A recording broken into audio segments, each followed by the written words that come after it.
السلام علیکم ورحمۃ اللہ وبرکاتہ نحمدہ ونصلی علی رسولہ الکریم اما بعد فاعوذ باللہ من الشیطان الرجیم بسم اللہ الرحمن الرحیم۔ سورۃ البقرہ کی آیت نمبر 46 to 49۔ الذین، وہ جو یا وہ لوگ، یظنون یقین رکھتے ہیں۔ ظنون کا روٹ کیا ہے؟ ضاد نون نون، زن کہتے ہیں گمان کو، اور اگر اس کے بعد ان آئے تو معنی یقین ہوتا ہے، اور وہ اور نون جمع کی علامت ہے، تو مطلب ہوا وہ گمان کرتے ہیں، وہ یقین رکھتے ہیں۔ انہم، بے شک وہ، ملاقات کرنے والے ہیں، کسی کے سامنے آنا، کسی سے ملنا، کسی سے ملاقات کرنا۔ ربہم، اپنے رب کے، واو اور انہم، بے شک وہ کون جن کا ذکر ہو رہا ہے، پیچھے ہے، الیہ، طرف اس کے، کس کے؟ اللہ تعالیٰ کے، راجعون، لوٹنے والے ہیں، آخرت کی طرف پلٹ کر جانے والے ہیں۔ یا بنی اسرائیل، اے بنی اسرائیل، اذکروا، یاد کرو، نعمتی، میری نعمت، اللتی، وہ جو، انعمت، انعام کی میں نے، علیکم، تم پر، وانی، اور بے شک میں، فضلتکم، فضیلت دی میں نے تمہیں، معنی ہے برتری دینا، علی، اوپر، عالمین، تمام جہانوں پر، یہ جمع کی علامت ہے، عالم کی۔ واتقوا، اور ڈرو، تقوی اختیار کرو، یومن، اس دن سے، کس دن کی طرف اشارہ ہے؟ قیامت کے دن کی طرف اشارہ ہو رہا ہے۔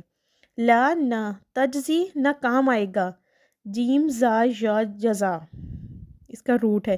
جزا کے بعد اگر ان آئے جیسے آگے آ رہا ہے تو اس کا معنی ہوتا ہے کہ اس کی طرف سے ادا کر دیا گیا، اس کی طرف سے کافی ہو گیا۔ نفسن، کوئی نفس، کوئی انسان، ان نفسن، کوئی انسان، کسی انسان کو، شیئن، کچھ بھی، کوئی بھی چیز کسی کو کچھ دے سکے گا، وہ اور لا، نہ، یقبالو، قبول کیا جائے گا۔ یقبالو کا روٹ کیا ہے؟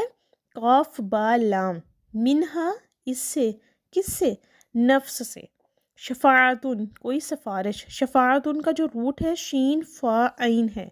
ولا، اور نہ، یوخذو، لیا جائے گا، لینا اور پکڑنا اس کے معنی ہے۔ منہا، اس سے، کس سے؟ نفس سے۔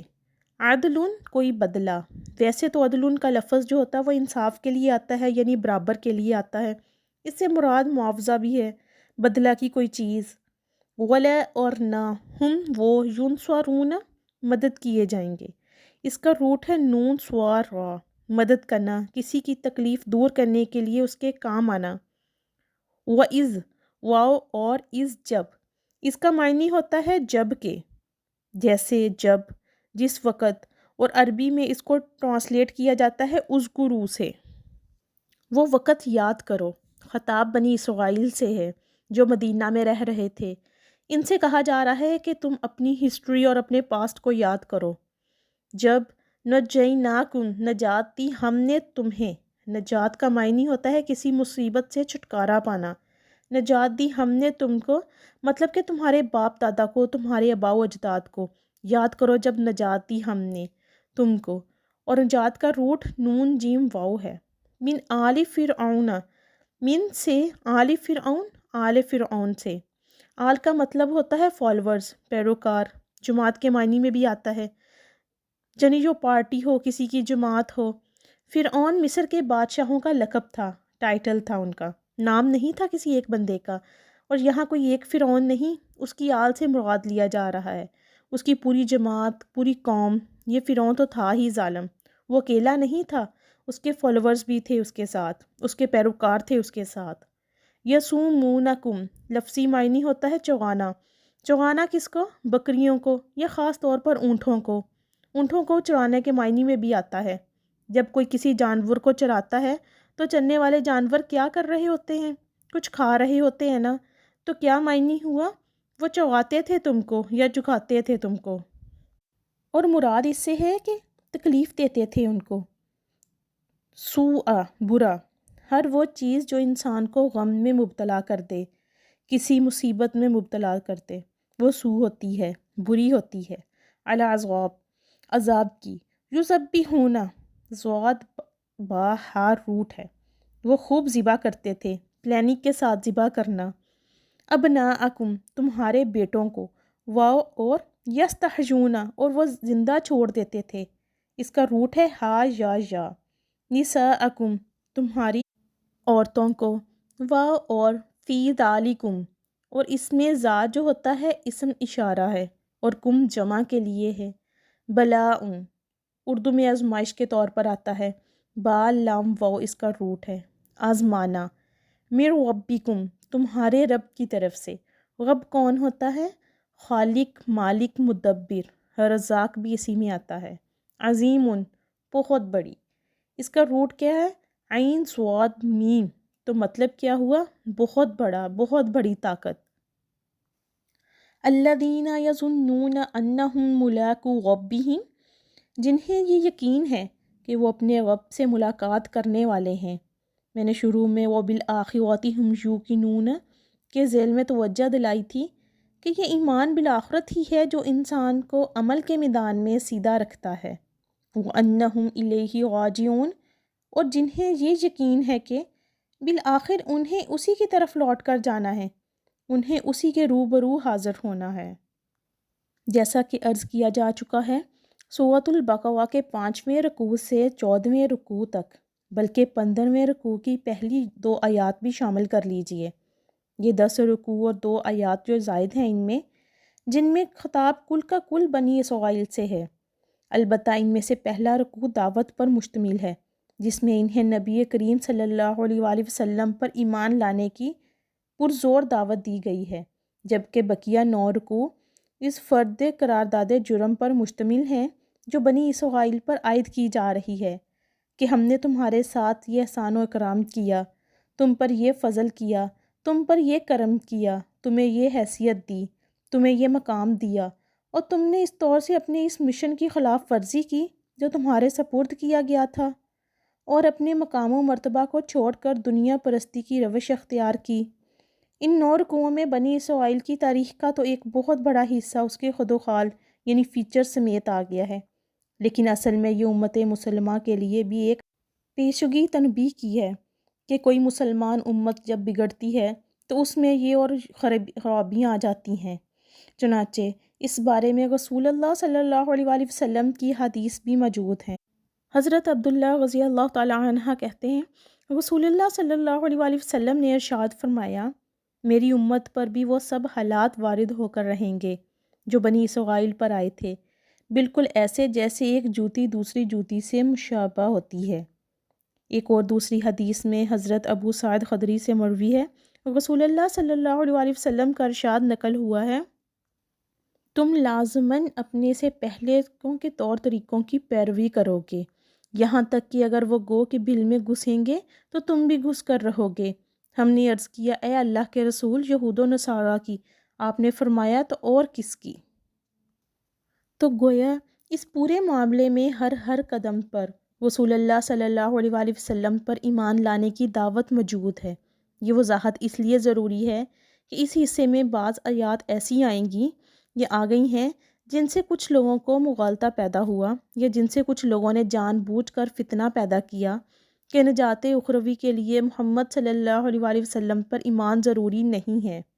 اس فتنے نے ایک بار اکبر کے زمانے میں دین الہی کی شکل میں جنم لیا تھا کہ آخرت میں نجات کے لیے صرف خدا کو مان لینا، آخرت کو مان لینا اور نیک اعمال کرنا کافی ہے، کسی رسول پر ایمان لانا ضروری نہیں ہے۔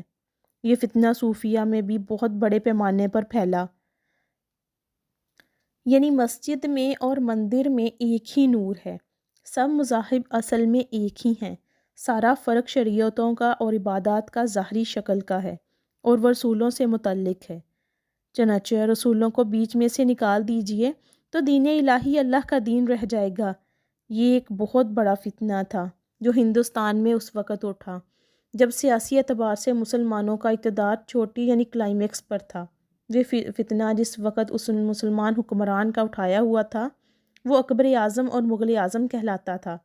اس کے پیشہ کردہ دین کا فلسفہ یہ تھا کہ دین محمدی صلی اللہ علیہ وآلہ وسلم کا دور ختم ہو گیا، نعوذ باللہ، وہ 1000 سال کے لیے تھا، اب دوسرا 1000 سال جو ہے وہ 1000 ثانی ہے، اور اس کے لیے نیا دین ہے۔ اسے دین اکبری بھی کہا گیا اور دین الہی بھی۔ سورۃ البقرہ کے اس حصے میں ایک آیت آئے گی جس سے کچھ لوگوں نے اس دین الہی کے لیے استدلال کیا تھا۔ یا بنی اسرائیل اذکروا نعمتی التی انعمت علیکم، اے یعقوب کی اولاد، یاد کرو میرے اس انعام کو جو میں نے تم پر کیا۔ اس کی وضاحت گزشتہ رکوع میں بھی ہو چکی ہے، لیکن آگے جو الفاظ آ رہے ہیں بہت زوردار ہیں۔ وَإِنِّي فَضَّلْتُكُمْ عَلَى الْعَالَمِينَ، اور یہ کہ میں نے تمہیں فضیلت عطا کی تمام جہانوں پر۔ عربینوں کا یہ قاعدہ ہے کہ کہیں ظرف کا تذکرہ ہوتا ہے یعنی جس شے میں کوئی ہے، لیکن اس سے مراد مظروف ہوتا ہے یعنی ظرف کے اندر جو شے ہے۔ یہاں بھی ظرف کی جمع لائی گئی ہے، لیکن اس سے مظروف کی جمع مراد ہے۔